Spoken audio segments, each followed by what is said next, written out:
रामेश्वर पटेल जी, हेमंत कटारे जी, चौधरी राकेश सिंह जी, लखन सिंह जी, हमारे कैंडिडेट फूल सिंह जी, आइए आइए आगे आ जाइए, आगे जाइए।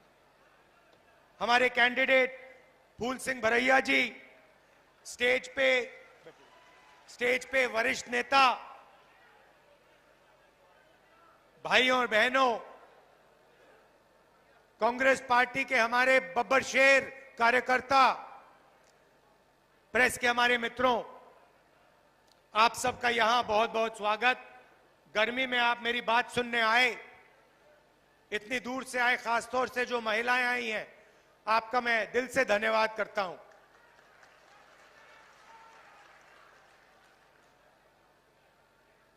ये चुनाव मामूली चुनाव नहीं है।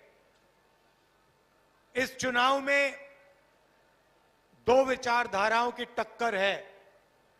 एक तरफ कांग्रेस पार्टी, इंडिया गठबंधन, जो संविधान को बचाने की कोशिश कर रहा है। ये जो मैंने आपको दिखाया है, ये कोई मामूली किताब नहीं है।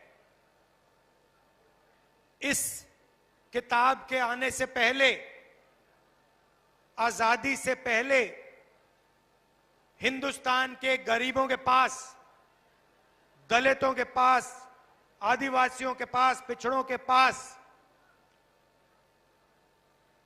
कोई हक नहीं थे। जो मिला है किसानों को, गरीबों को, मजदूरों को, पिछड़ों को, दलितों को, आदिवासियों को, गरीब जनरल कास्ट के लोगों को, जो भी कुछ मिला है, इस किताब के कारण मिला है। और अब प्रधानमंत्री ने, अमित शाह ने और उनके अलग अलग एमपीज ने मन बना लिया है कि अगर वो चुनाव जीतेंगे तो वो इस किताब को फाड़ के फेंक देंगे। लड़ाई ये है भाइयों और बहनों। और मैं आपको ये कहने आया हूं कि जो भी देश में प्रगति हुई है, जो भी गरीबों को मिला है, चाहे वो मनरेगा हो, जमीन अधिग्रहण बिल हो, सफेद क्रांति हो, जमीन का हक हो, सब गायब हो जाएगा। बीजेपी चाहती है कि ये किताब फेंक दी जाए और देश को 20-25 अरबपति चलाएं। हिंदुस्तान में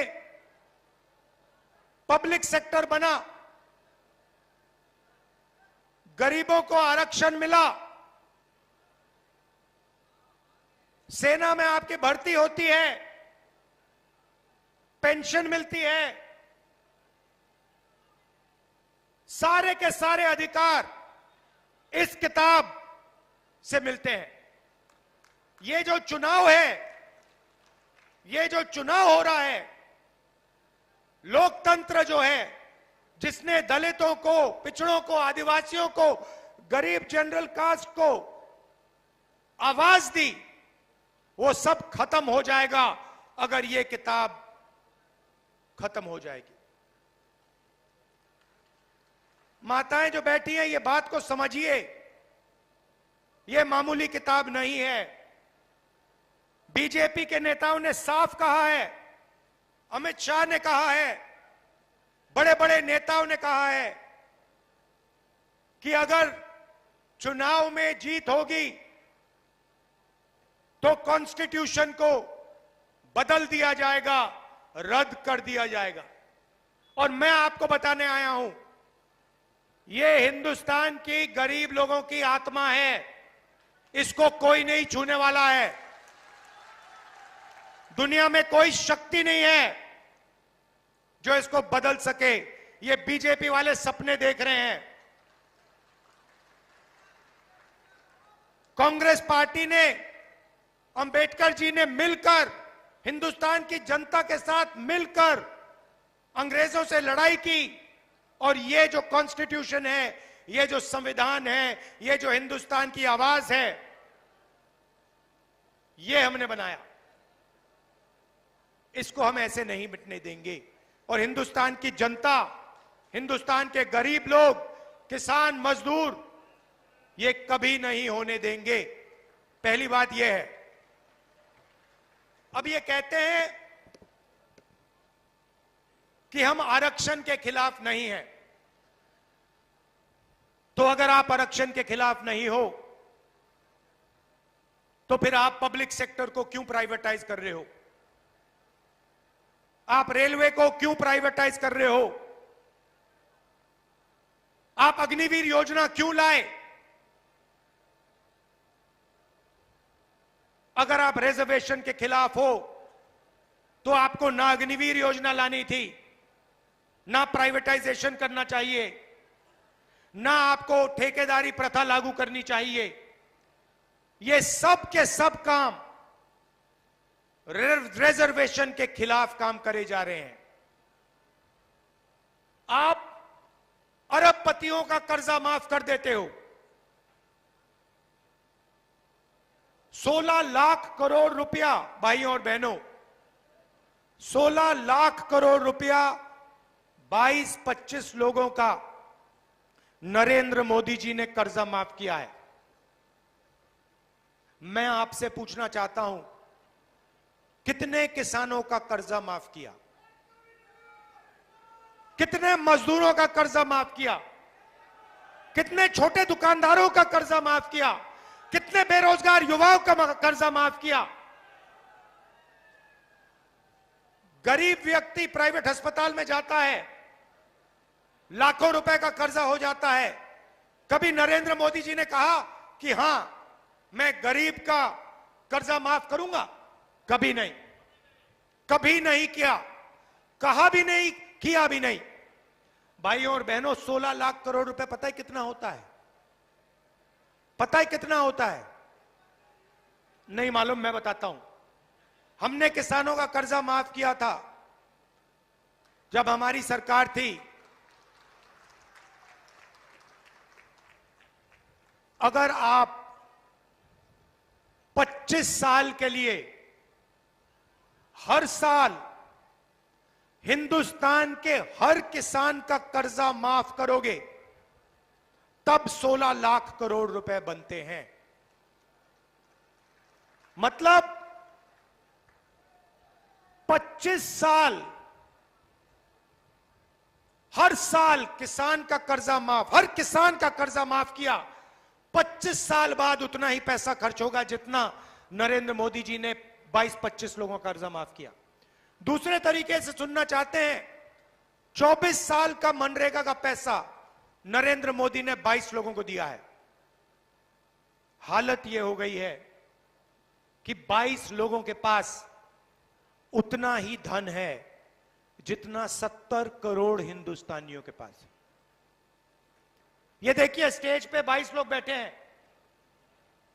ऐसे 22 लोग हैं बीजेपी के मित्र, नरेंद्र मोदी जी से मिलते हैं। राम मंदिर का इनॉग्रेशन हुआ, सारे के सारे वहां बैठे थे। आपने किसी गरीब मजदूर को देखा? किसान को देखा? कोई था वहां पे गरीब? ना। वहां पे हजारों करोड़ वाले आदमी थे। वहां पे बॉलीवुड के सारे एक्टर थे। वहां पे हिंदुस्तान की क्रिकेट टीम बैठी थी। मगर इस देश का एक किसान नहीं दिखा, एक मजदूर नहीं दिखा, एक छोटा दुकानदार नहीं दिखा, एक पिछड़े वर्ग का व्यक्ति नहीं दिखा, एक दलित नहीं दिखा, एक आदिवासी नहीं दिखा, एक गरीब जनरल कास्ट का नहीं दिखा।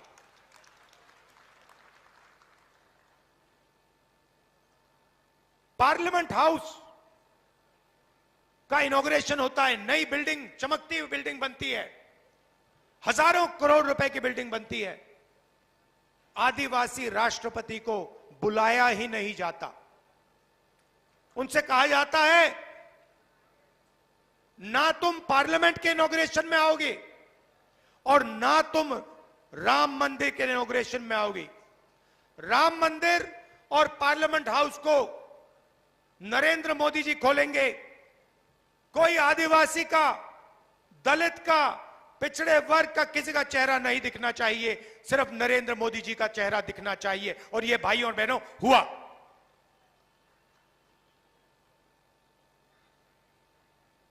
और जहां भी देखो 2-3 अरबपतियों को सारा का सारा धन दिया जाता है।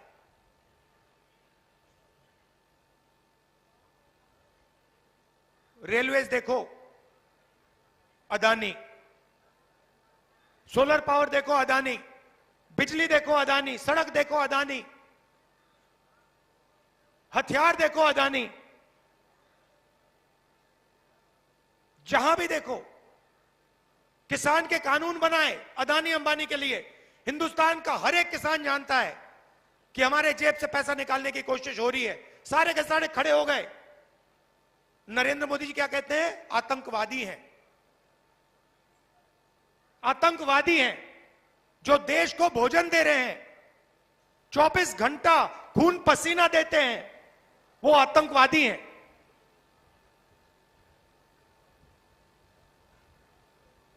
ये हालत है देश की। आप जानते हो नोटबंदी की, गलत जीएसटी लागू की। आज हिंदुस्तान में 45 साल से सबसे ज्यादा बेरोजगारी है। हर हिंदुस्तानी युवा यह बात समझता है, जानता है।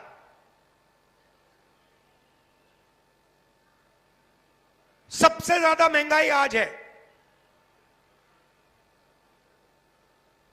और मजे की बात, जनता से पूछो मुद्दे कौन से हैं, आपको कहेंगे बेरोजगारी, भागीदारी, महंगाई। मगर आपको मीडिया में यह कभी नहीं दिखने को मिलेगा। आपने अपने आप से कभी पूछा कि भाई मीडिया किसानों की बात क्यों नहीं कहते? मीडिया महंगाई की बात क्यों नहीं करते? गरीबों की बात क्यों नहीं करते? कभी नहीं। ये आपके हैं ही नहीं। इनको पहले मैंने मित्र बोला, मगर ये आपके मित्र नहीं है। 24 घंटा नरेंद्र मोदी जी का चेहरा दिखेगा। आप देख लेना। मैं आज यहां मीटिंग में क्रांतिकारी चीजें बोलने जा रहा हूं। ऐसी चीजें बोलने जा रहा हूं जो देश को बदल देंगी। मगर देखना, मीडिया नहीं दिखाएगा। देख लेना, शर्त लगाऊंगा। मैं आपको क्रांतिकारी चीजें बोलने जा रहा हूं जो आपको हिला देंगी। 3-4 मिनट ताली बजेगी आपकी, मगर मीडिया नहीं दिखाएगा। सबसे पहले, अगर नरेंद्र मोदी 22-25 अरबपति बना सकते हैं तो कांग्रेस पार्टी करोड़ों लाखपति बना सकती है।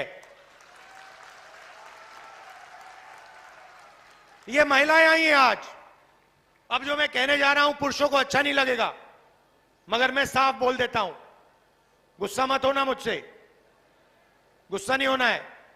देखिए, 21वीं सदी में आप बाहर जाके 8-10 घंटा काम करते हो, खेतों में काम करते हो, मजदूरी करते हो, छोटा बिजनेस चलाते हो, नौकरी करते हो।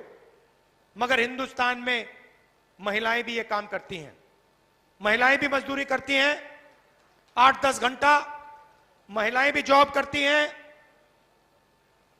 महिलाएं भी खेतों में काम करती हैं।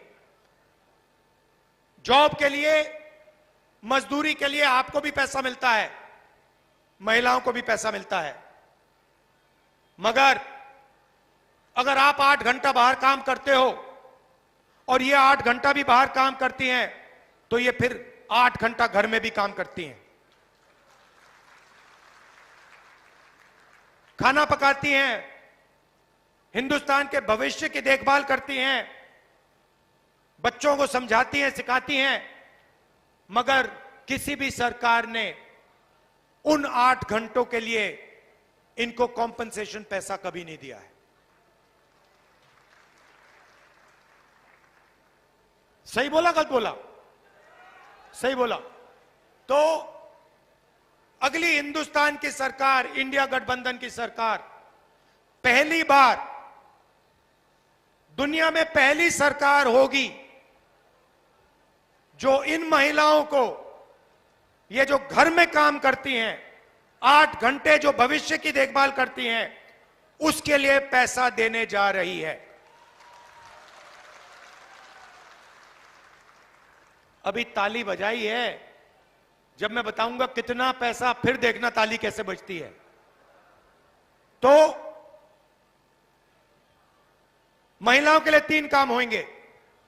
सबसे पहला काम, जिसको हम महालक्ष्मी योजना कहते हैं, इसमें हमने लक्ष्मी नाम इसलिए लिखा है क्योंकि हम सीधा बैंक अकाउंट में पैसा डालने जा रहे हैं। हिंदुस्तान के सब गरीब परिवारों की लिस्ट बनेगी, सारे के सारे गरीब परिवारों की लिस्ट बनेगी। कोई भी जात हो, किसान का परिवार हो, मजदूर का हो, छोटे व्यापारी का हो, जो भी है, अगर वो गरीबी रेखा से नीचे है, करोड़ों परिवार की लिस्ट बनेगी। हर परिवार में से एक महिला का नाम चुना जाएगा। आपका नाम क्या है मैडम? आपका नाम क्या है? हाँ, गुलाबी साड़ी वाली, हाँ, क्या नाम है? रूपा मिश्रा जी। रूपा मिश्रा जी जैसे करोड़ों महिलाओं के नाम लिखे जाएंगे और फिर साल के 1 लाख रुपया हर बैंक अकाउंट में जाएगा। भाई और बहनों, 10,000 नहीं, 20,000 नहीं, 50,000 नहीं, 70,000 नहीं, 1 लाख रुपया प्रति परिवार के बैंक अकाउंट में। 8,500 रुपया हर महीना, खटाखट खटाखट खटाखट। आप सुबह उठेंगी, 1 तारीख को आप सुबह उठेंगी, कहेंगे चलो देखते बैंक अकाउंट में क्या है। बैंक अकाउंट में देखेंगी, जादू से हिंदुस्तान की सरकार 8,500 रुपए डालेगी। अगले महीने जून में देखेंगी, चलो 1 तारीख को देखते हैं क्या हुआ, 8,500 रुपए खटाक जून में, जुलाई में, अगस्त में, सितंबर में, दिसंबर, नवंबर, हर महीने 1 तारीख को 8,500 रुपए, साल के 1 लाख रुपए। आप ताली बजा रहे हो, मीडिया नहीं दिखाएगी।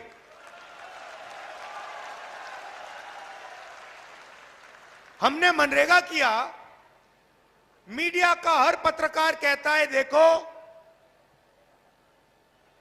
गरीबों की आदत बिगाड़ रहे हैं, मजदूरी के लिए पैसा दे रहे हैं और कहते हैं गरीबों की आदत बिगाड़ रहे हैं। अदानी को बिना मजदूरी, बिना कुछ लाखों करोड़ रुपए देते हैं तो कहते हैं देखो देखो देखो विकास हो रहा है। गरीबों को पैसा दो तो आदत बिगाड़ रहे हो, और अरबपतियों को पैसा दो तो देखो विकास हो रहा है। तो हमने मन बना लिया है, 10 रुपए उनको मिलेंगे तो 10 रुपए आपको मिलेंगे, लाख रुपए उनको मिलेंगे तो लाख रुपए आपको मिलेंगे, करोड़ रुपए मिलेंगे तो करोड़ रुपए मिलेंगे, 1000 करोड़ मिलेंगे तो 1000 करोड़ मिलेंगे। जितना उन्होंने 10 साल में उनको दिया ना, हम आपको देने जा रहे हैं। तो ये हो गया पहला कदम, महालक्ष्मी योजना, करोड़ों महिलाओं को लाखपति बनाने वाली योजना। अब जैसे मैंने ये बोल रहा था तो मैं देख रहा हूं यहां पे जो युवा खड़े हैं, ये मेरी ओर देख रहे हैं, कह रहे भैया आपने 1 लाख रुपए मतलब महिलाओं को पकड़ा दिया। आपने भैया 1 लाख रुपया महिलाओं को पकड़ा दिया। नरेंद्र मोदी जी ने हमें भूखा मार दिया, हमसे पकौड़े तलवा दिए, थाली बजवा दी, मोबाइल फोन की लाइट जलवा दी, हमारा क्या होगा? और बिल्कुल सही सवाल है, आपका क्या होगा? क्योंकि पैसा तो आप देते हो, जीएसटी जितनी आप देते हो उतनी अदानी देता है। आप शर्ट खरीदते हो, जीएसटी देते हो, पेट्रोल भरते हो, जीएसटी देते हो, पकौड़े खाते हो, जीएसटी देते हो। पैसा आपका सीधा आपके जेब से जाता है, अदानी की जेब में जाता है, अंबानी की जेब में जाता है। अच्छा एक बात बताओ, आपने नरेंद्र मोदी जी की अदानी और अंबानी के साथ फोटो तो देखी है ना? देखिए ना, सूट में मोदी जी, अदानी जी, अंबानी जी राम मंदिर में, देखी तो है ना? मगर नरेंद्र मोदी जी के मुंह से आपने अंबानी शब्द कभी सुना? अदानी शब्द कभी सुना? नहीं। क्यों नहीं? मेरी फोटो देखी उनके साथ कभी? मगर मेरे मुंह से शब्द निकलता है अदानी अंबानी, है ना? फर्क समझो, मैं आपका हूं, वो उनके हैं।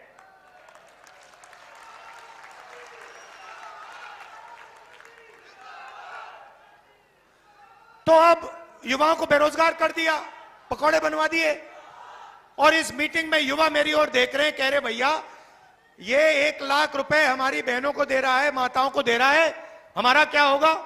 अब मैं वो आपको बताता हूं क्या होगा। अरबपतियों के बेटे अपनी कंपनी में, अपने पिता के कंपनी में जाकर अप्रेंटिसशिप करते हैं, 6 महीने की नौकरी करते हैं, 1 साल की नौकरी करते हैं, अच्छा खासा पैसा मिलता है, ट्रेनिंग होती है। उसके बाद उनको परमानेंट नौकरी मिलती है। तो एक प्रकार से जब अदानी या अंबानी अपने बेटे को जॉब मार्केट में डालना चाहता है तो उसका तरीका अप्रेंटिसशिप होती है। पहली नौकरी होती है, कभी कभी वो 6 महीने की होती है, 1 साल की होती है। यह मौका हिंदुस्तान के बेरोजगार युवाओं को नहीं मिलता। आप भटकते रहते हो आगे पीछे सड़कों पे। तो अब इंडिया की सरकार दुनिया की पहली सरकार होगी, सुनो, दुनिया की पहली सरकार होगी जो हर ग्रेजुएट को, हर डिप्लोमा होल्डर को अप्रेंटिसशिप का अधिकार देने जा रही है।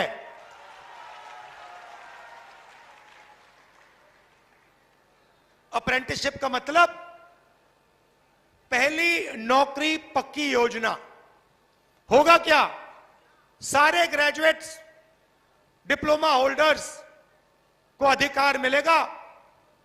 आप सरकार से 1 साल की गारंटी की नौकरी मांग सकते हो।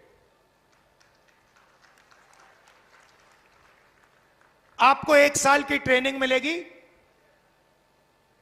बेहतरीन कंपनियों में, प्राइवेट सेक्टर की कंपनियों में, HAL, BHEL, Indian oil, public sector की कंपनियों में, सरकारी ऑफिसेज में, सरकारी अस्पतालों में, सरकारी कॉलेजेस और यूनिवर्सिटीज में आपको 1 साल की पक्की नौकरी मिलेगी, ट्रेनिंग मिलेगी, और 1 लाख रुपया आपका साल का बैंक अकाउंट में डाल दिया जाएगा। 8,500 रुपए महीने के, 1 लाख रुपए साल के, करोड़ों महिलाओं को मिलेंगे, और वही काम करोड़ों बेरोजगार युवाओं को मिलेगा। और हिंदुस्तान को दुनिया की सबसे बेहतरीन trend workforce, readymade trend workforce मिलेगी। अब किसान देख रहे हैं मेरी ओर, कह रहे हैं भैया ये क्या कर दिया आपने? 1 लाख रुपए बच्चों को दे दिया, 1 लाख रुपए हमारे घर में मतलब महिलाओं को दे दिया, हमारा क्या होगा? आपका कर्जा माफ होगा। और आपको गारंटी कानूनी एमएसपी मिलेगी। भाइयों और बहनों, 30 लाख सरकारी वैकेंसीज हैं। नरेंद्र मोदी जी प्राइवेटाइज करते जाते हैं, ठेकेदारी प्रथा उन्होंने लागू कर रखी है। आप सबका उन्होंने जो आपका हक बनता है वो छीन लिया है। ये जो 30 लाख नौकरियां खाली पड़ी हैं, हमने कैलकुलेट किया, हमने निकाला है आंकड़ा, इनको हम 6 महीने के अंदर आपके हवाले कर देंगे।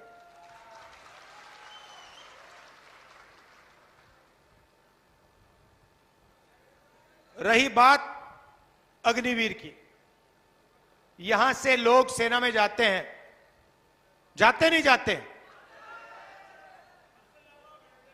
सबसे ज्यादा भिंड से। अब देखिए नरेंद्र मोदी जी ने क्या किया। 2 तरीके के जवान बना दिए।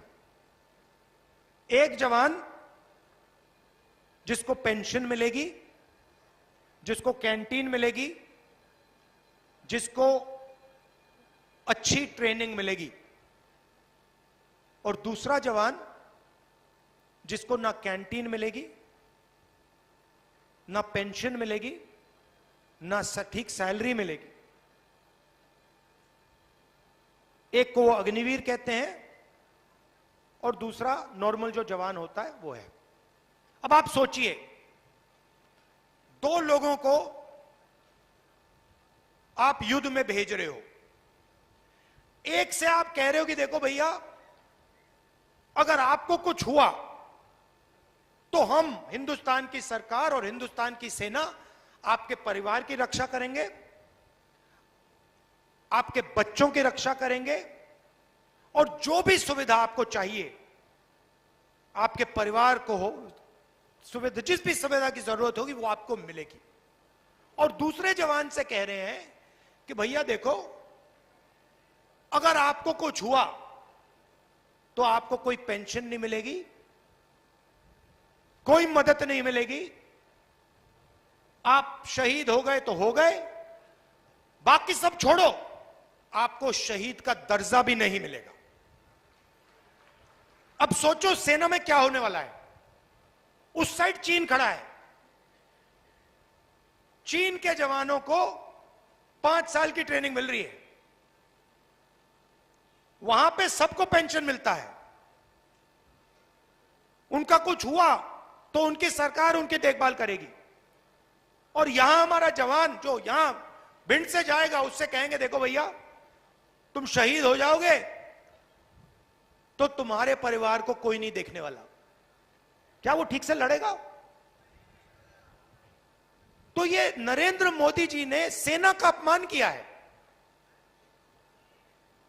और भाइयों और बहनों, आप हैरान हो जाओगे कि सेना अग्निवीर नहीं चाहती है।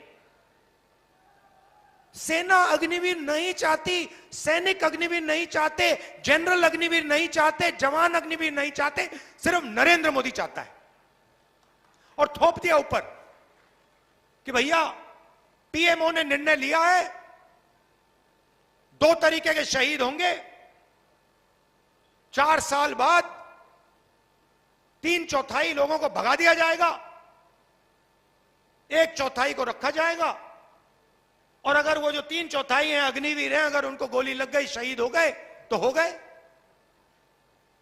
कोई शहीद का दर्जा नहीं मिलेगा। ये नरेंद्र मोदी की सोच है। मीडिया वाले कभी नहीं उठाएंगे।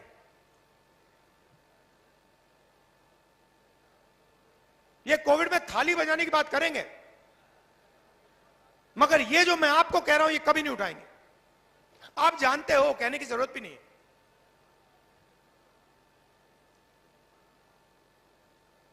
ठेकेदारी प्रथा, अगर आप पिछड़ों को देखो, दलितों को देखो, आदिवासियों को देखो, गरीब जनरल कास्ट को देखो, बड़ी बड़ी कंपनियों में आपको ये लोग नहीं दिखेंगे। अदानी की मैनेजमेंट की लिस्ट निकालो, मुझे एक गरीब जनरल कास्ट का दिखा दो उसमें। एक दलित, एक आदिवासी, एक पिछड़ा, मुझे एक नाम दे दो, मान जाऊंगा, है ही नहीं। वही 2-3% लोग हैं। 1% लोगों के पास हिंदुस्तान का 40% धन है, वही लोग हैं 1%, उनके पास सब कुछ।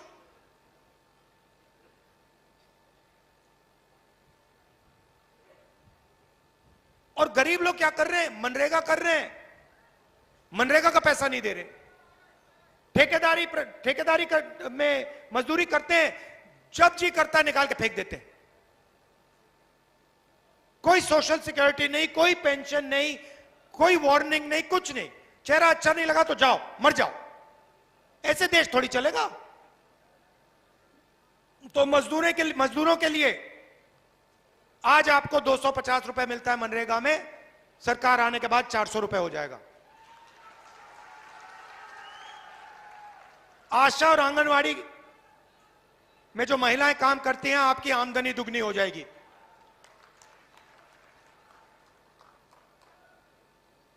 और ये जो ठेकेदारी प्रथा है पब्लिक सेक्टर में, सरकारी ऑफिसेज में, जहां किसी को भी एक दिन में निकाल के बाहर फेंक सकते हो, इसको हम खत्म करने जा रहे हैं।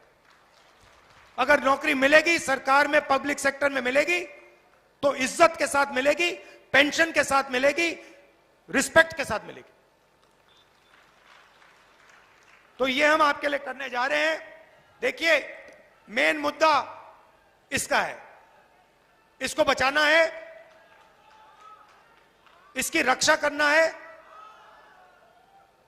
ये हिंदुस्तान की आत्मा है।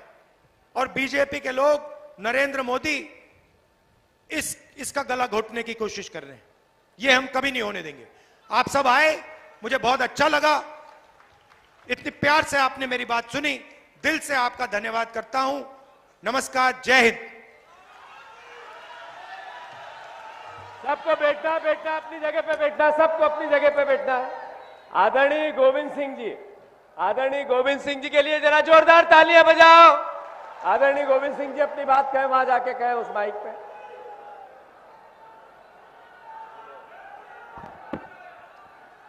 परम श्रद्धेय राहुल जी, आदरणीय भंवर साहब, जीतू पटवार जी, सम्मानित मंच, उपस्थित सभी पूरे जिले से और दतिया से आए हुए किसान भाइयों, मित्रों और साथियों, माननीय राहुल जी ने आज आप लोग से भिंड की इस पवित्र धरती पर आप लोगों को, महिलाओं, मजदूर, किसानों और नौजवानों के लिए सब कुछ घोषणा करी है।